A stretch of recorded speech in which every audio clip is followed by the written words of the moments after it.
आओ बहुओं, तुम तीनों का अपने ससुराल में स्वागत है। अब तुम तीनों इस घर की सदस्य हो, तो मैं नहीं चाहती कि तुम तीनों से कुछ छुपा रहे। तुम्हारे ससुराल में एक ही कमरा है जिसमें पहले मैं और मेरे तीनों बेटे सोया करते थे। अब तीनों बेटों की शादी हो गई है, तो इसीलिए आज से मैं एक खटिया लगाकर बाहर सो जाया करूंगी और तुम तीनों अपने अपने पतियों के साथ अंदर सो जाना। लेकिन कमरे की छत एक तरफ से टूटी हुई है, बरसात में सारा पानी कमरे के अंदर आ जाता है। अब तुम तीनों आपस में सलाह मशवरा करके देख लो कि उस तरफ कौन सोएगा जहाँ से छत टूटी हुई है। मैं भला कमरे की उस तरफ क्यों सोने लगी? मैं तो अमीर घर से आई हूँ, अपनी इतनी बढ़िया बेड और बिस्तर लेकर आई हूँ। मैं तो कमरे की दूसरी तरफ अपना बेड बिस्तर लगाकर सो जाऊंगी। ओह कोमल दीदी, अगर आप कमरे की सेफ साइड पर सो जाएंगी तो भला मैं उस साइड क्यों जाऊँ जहाँ से छत का पानी टपकता हो? घर की छोटी बहू हुई तो क्या हुआ, मैं भी अपने मायके से दहेज लेकर आई हूँ। मैं भी एक नंबर का बेड और बिस्तर लेकर आई हूँ। मैं कमरे की दूसरी तरफ सो जाऊंगी जहाँ पर पानी नहीं आता, साथ में अपना एसी लगाकर सो जाऊंगी। वैसे तो मैं कहती हूँ कि पानी टपकने वाली साइड बड़ी जेठानी जी सो जाए तो ठीक रहेगा, क्योंकि वो गरीब परिवार से आई है, दहेज में भी कुछ नहीं लाई और उन्हें आदत भी है झोपड़ी में सोने की, जहाँ पर दिन रात छत टपकती रहती है। तुम दोनों ऐसा क्यों कह रही हो? मैं गरीब घर से जरूर हूँ, झोपड़ियों में जरूर रही हूँ, लेकिन कभी भी हमारे घर की छत नहीं टपकी। अंजू घर की सबसे बड़ी बहू जरूर थी, लेकिन उसे गरीब होने के कारण वो सम्मान और इज्जत नहीं दिया जा रहा था जो उसे मिलना चाहिए था। दोनों देवरानियां उसे नीचा दिखाकर कमरे में चली जाती हैं और अपना अपना बेड उस साइड लगा देती हैं जहाँ से पानी नहीं टपकता है। अंजू और उसके पति के लिए कमरे का वो भाग रह जाता है जहाँ से छत टपकती है। अंजू, मैं इस चीज के लिए बहुत शर्मिंदा हूँ कि आज तुम्हारे घर में पहली रात है और आज ही के दिन तुम्हें इतनी जिल्लत सहनी पड़ रही है। आप ऐसा क्यों सोच रहे हैं जी? इसमें आपका कोई कसूर नहीं है, आप चिंता न करिए।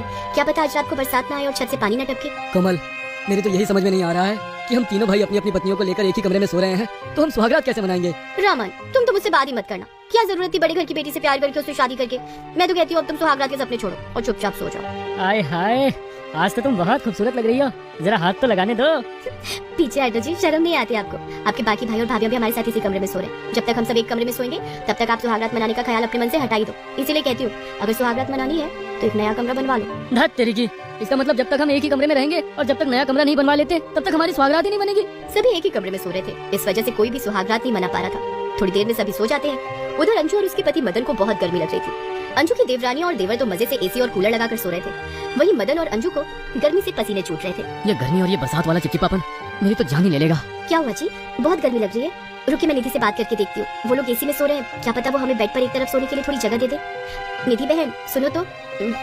क्या है जेठानी जी, पागल हो गई हो क्या जो आधी रात को जगा रही हो? तुम्हें इतनी भी तमीज नहीं है कि कोई आराम कर रहा है, आधी रात को जोर जोर की आवाजें लगा के जगा रही हो। निधि, वो मैं तो ये कह रही थी कि तुम्हारे भैया को बहुत गर्मी लग रही है, क्या तुम हमें अपने बेड पर थोड़ी सी जगह दे दो कि हम एक कोने में सो जाएंगे? तुम्हारी वाली तरफ तो एसी लगा है ना, तुम लोगों ने मोटा पर्दा करके रखा है जिस वजह से एसी की ठंडक हमारी तरफ नहीं आ रही है। अरे भाभी, आप में इतनी भी तमीज नहीं है? आधी रात को किसी के पलंग पर सोने की बात कर रही हो और इतनी ही गर्मी लग रही है तो निधि की तरह ले आती है अपने मायके वालों से एसी। जैसा निकम्मा अभागा पति वैसी ही अभागन बीवी भी मिली इस भाई को। अरे कौन आधी रात को बड़बड़ा रहा है? चुप करके सो जाओ। पहले ही शादी के चलते इतने दिनों से हमारी नींद पूरी नहीं हुई है। मैंने तो तुम्हें पहले ही कहा था अंजू, भले ही ये मेरे छोटे भाई हैं लेकिन इन्होंने कभी भी मेरी इज्जत नहीं की है। ये दोनों हमेशा मुझे निकम्मा समझते हैं और खुद को जीनियस समझते हैं, क्योंकि ये मुझसे ज्यादा कमाते हैं ना। कोई बात नहीं अंजू, हम ऐसे ही सो जाते हैं, देखते हैं भगवान और कितना बुरा करेगा हमारे साथ। अंजू लगातार अपने पति को एक पंखे से हवा दिए जा रही थी कि तभी अचानक बादल गरजने लगते हैं और तेज बारिश होती है और बारिश का सारा पानी छत से टपक कर अंदर आ जाता है। मदन और अंजू पूरी तरह से भीग जाते हैं, उनका बिस्तर तो गीला हो जाता है, साथ में दोनों के बैठने की भी जगह नहीं बचती। सारी रात दोनों बेचारे दीवार के सहारे पानी में खड़े रहते हैं। रात में भारी बारिश के कारण दोनों सो नहीं पाते। जैसे ही सुबह होती है अंजू देखती है कि उसकी दोनों देवरानी बड़े आराम से एसी और कूलर में सो रही हैं। कोमल, निधि उठ जाओ, सुबह हो गई है। आज हमारी इस घर में पहली रसोई है, हमें कुछ बढ़िया पकवान बनाने होंगे। माँ जी हमारा इंतजार कर रही होंगी। जाओ ना दीदी, सुबह सुबह नींद खराब ना करो, जाकर तुम ही बना लो सारे पकवान। हाँ दीदी, वैसे भी तुम गरीब घर से हो, तुम्हें घर का काम करने की अच्छी आदत है, हमें आदत नहीं है, इसलिए आज से तुम घर के सारे काम करोगे। अब सोने दो। अंजू अपनी देवरानियों की बातें सुनती है और चुपचाप वहाँ से बाहर आ जाती है और फटाफट से इतनी गर्मी में कुछ मीठे और कुछ नमकीन पकवान बना लेती है और घर की साफ सफाई कर लेती है। अरे बेटी अंजू, मैं सुबह सुबह टहलने गई थी, तुम कब उठी और क्या जरूरत थी गर्मी में इतने सारे पकवान बनाने की? मुझे सब पता है, तुम्हारी और मदन की नींद ही पूरी नहीं हुई है गर्मी के कारण, और ऊपर से छत से पानी जो टपक रहा था। कोई बात नहीं माँ जी, ये दिन भी नहीं रहेंगे। बेटी दोनों बहुएं कहाँ हैं? क्या वो अभी तक सो रही हैं? माँ जी वो क्या है ना, रात को किसी की भी नींद पूरी नहीं हुई है, वो तो सुबह सुबह उठकर घर का सारा काम करना चाहती थी, तो मैंने कहा तुम दोनों आराम कर लो, काम मैं देख लूंगी। एसी और कूलर में भी उनकी नींद पूरी नहीं हुई। हाँ मैं सब जानती हूँ बहू। इस तरह से कोमल और निधि अंजू को गरीब गरीब बोलकर घर का सारा काम करवाती हैं। वो अंजू को बहुत सताती हैं, खुद पूरा पूरा दिन आराम करती हैं। अंजू के लिए उसकी सास और पति मदन को बहुत बुरा लग रहा था। अच्छी नौकरी न होने की वजह से पति मदन बेबस था। फिर एक दिन की बात है, डाइनिंग टेबल पर मोहन और रमन खाना खा रहे थे कि तभी मदन भी डाइनिंग टेबल पर खाना खाने बैठ जाता है। अरे अरे भैया, आप कहाँ बैठ रहे हैं? क्यों भाई, क्या हुआ? मैं तो बस खाना खा रहा था, नौकरी पर जाने के लिए लेट हो रहा हूँ।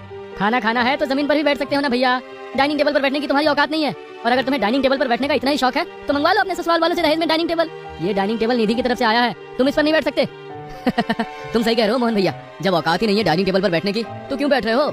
दोनों भाइयों द्वारा इतनी बेइज्जती सहकर मदन वहीं पर खड़ा रह जाता है। पीछे खड़ी दोनों की बीवियां कोमल और निधि इस बात पर बहुत खुश होकर मुस्कुराती हैं। ला बेटा अंजू, एक चटाई बिछा दे जिस पर हम तीनों खाना खा लेते हैं। आजा बेटा मदन, बैठ चटाई पर खाना खाते हैं। जो मजा इस चटाई पर बैठकर खाना खाने का है वो किसी में नहीं है। रात में मदन और अंजू आपस में बातें करते हैं। मैं आपको पंखे से हवा देती हूँ, सुबह आपको नौकरी पर भी जाना होता है, आपकी नींद पूरी नहीं होती, आप सो जाइए, मैं हवा देती हूँ। और तुम्हारा क्या, रात को मुझे पंखे से हवा देती रहती हो, मुझे सुला देती हो और दिन में घर के सारे काम करती हो, घर वालों का ध्यान रखती हो। अरे तुम्हारी भी तो नींद पूरी नहीं होती है। कोई बात नहीं जी, मैं आपके लिए कुछ भी कर जाऊँ, ये तो कुछ भी नहीं है। पर कभी कभी सोचती हूँ शायद मैं ही आपके लिए अभागी हूँ, मेरी वजह से आपके कोई भी काम नहीं बनते। अंजू, तुम ऐसा क्यों सोचती हो? तुम भी इनकी बातें सुनकर सोचने लग पड़ी। इनका तो काम ही है बातें करना। बस तुम चिंता ना करो, लगता है कि हमारी किस्मत बदलने वाली है। वो कैसे जी? बस सोच लो कि तुम्हारे आने के बाद मेरी किस्मत बदलने वाली है। मदन के दोनों भाई मोहन और रमन का अच्छा काम होने के बावजूद भी दोनों अपने लिए अलग अलग कमरा नहीं बनवा पा रहे थे। तभी अगले दिन शाम को जब मदन घर आता है तो बहुत खुश होकर आता है। अंजू, अंजू देखो तो, मैंने कहा था ना तुमसे, हमारी किस्मत बदलने वाली है। अरे अरे अरे, ये क्या कर रहे हैं आप? छोड़िए मुझे, मैं गिर जाऊंगी, नीचे उतारिए। आखिर ऐसी क्या बात हो गई कि आप इतना खुश लग रहे हैं? अरे अंजू, माँ थोड़े दिन पहले एक लॉटरी की टिकट खरीदी थी। लाखों और करोड़ों लोगों में से सिर्फ मेरा ही नाम आया है और लॉटरी में मेरे लिए एक अपना फ्लैट निकला है। समझ लो, अपने पास एक बहुत बड़ा घर और उसमें हमें हर प्रकार की सुख सुविधा मिलेंगी। देखा कोमल दीदी, जिन्हें हम भिखारी और गरीब गरीब कहा करते थे उनकी तो किस्मत एकदम से पलट गई। इनके पास तो अपना फ्लैट आ गया। तुम सही कहती हो निधि, किस्मत तो हमारी फूटी है रमन और मोहन के साथ शादी करके। अंजू, अब हमें किसी भी बात की चिंता करने की जरूरत नहीं है। अब हम अपने बहुत बड़े घर में जाकर एसी वाले कमरे में अपनी सुहागरात मनाएंगे। कुछ तो शर्म करो जी। मदन अपनी पत्नी अंजू और माँ को अपने नए घर में ले जाता है। दोनों भाई मोहन, रमन और उनकी पत्नियां शर्मिंदा होकर उन्हें नए घर में जाता हुआ देखते ही रह जाते हैं। मदन को अपने नए फ्लैट में हर प्रकार की सुख सुविधा मिलती है। हर एक कमरे में एसी और फ्रिज लगा होता है। वहीं उस घास के बने कच्चे कमरे में अब दोनों भाई रमन और मोहन और उसकी दोनों पत्नियों की आपस में खूब लड़ाई लगती है।